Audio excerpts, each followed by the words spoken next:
Kalau tidak ada pitih pembantu orang, Pak, jangan maniaya orang. Jangan maniaya orang. Tak bisa bantu orang, jauh sawo, jauh pitih, tapi tidak diniaya orang. Itulah aman. Iko sudah tidak ada membantu atau maniaya orang.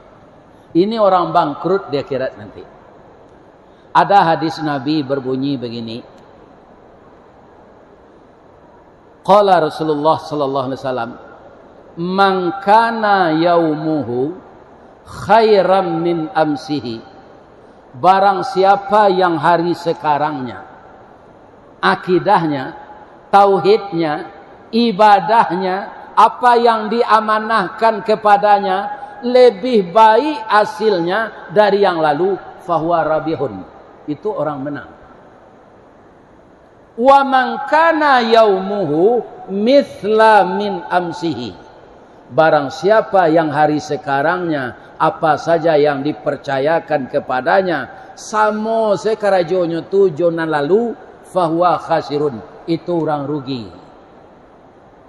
Wa man kana yaumuhu syarram min amsihi. Kalau lebih buruk, lebih jelek kualitas sadonyo tu dari hari lalu, fahuwa halikun. Itu orang celaka.